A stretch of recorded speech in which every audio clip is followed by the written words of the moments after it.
दर्यावेळेर एक पासय। सुटयेच्या दिसांनी हांव मडगांवच्या मामाच्या घरा गेल्लो। मे म्हयन्यांतलो एक दीस आशिल्ल्यान खूब उश्णताय आशिल्ली। हे उश्णतेंतल्यान सुटका मेळटली, थंय आमी खंय तरी वचपाक जाय अशें दिसतालें। मामागेर सावन कोलवा दर्यादेग लागीं आसा, देखून आमी सगळ्यांनी थंय वचपाची येवजण केली। आयतारा सांजवेळार आमी सगळे कोलवा गेले। दर्यावेळेर खूब गर्दी आशिल्ली। सूर्य अस्तमतेवटेन बुडपाची तयारी करतालो।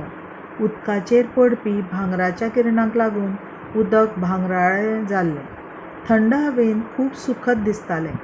वातावरण मन भुलवणें आशिल्लें। लोकांचो बोवाळ, भुरग्यांचें रडप, आयस्क्रीमवाल्याच्या मोठ्या आवाजान सगळें वातावरण भरून गेल्लें।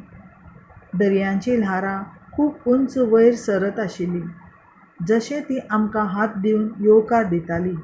आमी सगळे रेंवेंत बसले, रेंवेंत बसून खेळ्ळे, कितलेशेच पूल बांदले।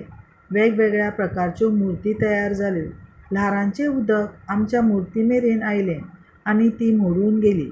आमी परतूनय पयस बसून मुर्ती तयार केल्यो। आमी जायतीं गितां गायलीं, वेगवेगळ्या प्रकारचे खेळ खेळ्ळे। काळोख जावपाक लागलो आनी आमकां तें कळ्ळेंच ना। सगळे एक एक करून घरा वचपाक लागले, देखून आमकांय उठचें पडलें। आमी सगळे थंयच्यान भायर सरले, पूण ह्या सांजवेळाची याद अजूनय मनांत ताजी आसा।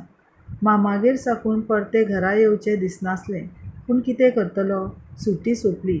कोण तरी थांबिल्ल्यान ह्यो सुटयो थांबनात।